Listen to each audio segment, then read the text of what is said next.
A Guerra Franco-Prussiana.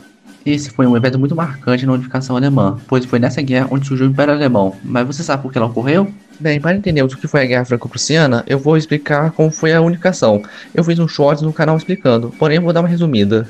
A Prússia tinha o intuito de unir esses povos alemães em um só país e contou com um ótimo crescimento econômico e militar. A Prússia lutou em várias guerras de unificação e na Guerra Austro-Prussiana a Prússia saiu vitoriosa. Com isso é criado a Confederação Norte-Germânica. Porém, para a Prússia completar a unificação, faltavam as regiões do sul. Mas essas regiões eram controladas pela França. Mesmo que essas regiões sejam alemãs, eles não estavam a fim de unificar com a Prússia, por vários motivos. Mas os principais eram que a Prússia tinha um governo autoritário e os estados do sul queriam manter sua autonomia, e essas regiões tinham um longo histórico de rivalidade entre a Prússia.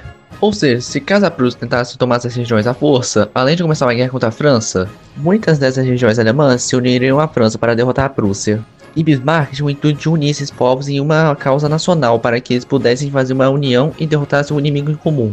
Então, a melhor opção até o momento era esperar. Até que em 1868 houve na Espanha uma revolução, onde derrubaram a rainha do trono e forçando ela a fugir.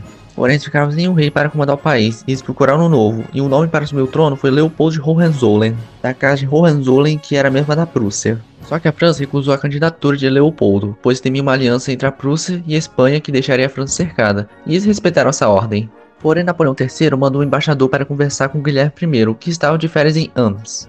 E o embaixador pediu para que nenhum Hohenzollern assumisse o trono espanhol. Mas Guilherme recusou educadamente e disse que não poderia cumprir com essa ordem permanentemente. Com isso, Guilherme I mandou um relatório da conversa e mandou para Bismarck para enviar para a imprensa. Só que Bismarck viu uma oportunidade e alterou o texto, fazendo parecer que Guilherme recusou duramente o pedido do embaixador e que desrespeitou ele. Com isso, essa notícia chega na França e deixou a população furiosa e pediu por guerra, e assim começa a Guerra Franco-Prussiana.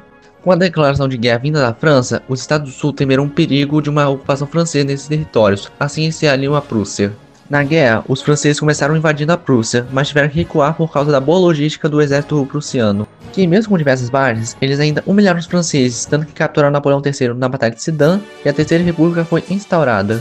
Essa vitória fez com que os prussianos marchassem rumo a Paris, conseguindo cercar a cidade e deixando a população faminta. Em 1871, no Palácio de Versalhes, Guilherme I vira o primeiro imperador do Império Alemão e pouco tempo depois, a França se rende terminando a guerra. A França teve que aceitar os tratados severos do novo Império Alemão, que era reconhecer esse novo império, pagar uma dívida enorme e principalmente ceder as regiões de Alsácia e Lorena para o Império Alemão.